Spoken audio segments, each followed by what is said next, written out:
హిందూ మత సాంప్రదాయంలో అనాదిగా వస్తున్న ఆచారంలో ముఖ్యమైన ఘట్టం ప్రకృతి మరియు జీవరాశులను ఆరాధించే పండుగలలో ఒకటి నాగపంచమి.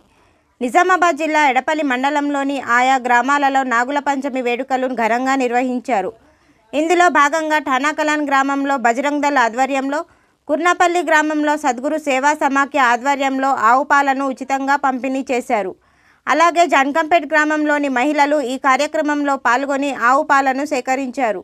అనంతరం ఆడపడుచులు నాగసమేత ఆలయాల్లో పూజలు చేసి పుట్టలో పాలు పోసి నైవేద్యాలు సమర్పించి మొక్కులు తీర్చుకొని ప్రకృతి వైపరీత్యాలు తలెత్తకుండా సకల జనులు సంతోషంగా ఉండాలని నాగదేవతలను వేడుకున్నారు.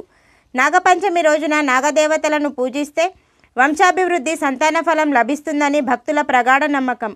ప్రతి ఒక్కరిపై నాగదేవతల కటాక్షం కలిగి ఆయురారోగ్యాలతో, అష్టైశ్వర్యాలతో, సుఖ సంతోషాలతో ఉండాలని నాగదేవతలను కోరుకున్నారు.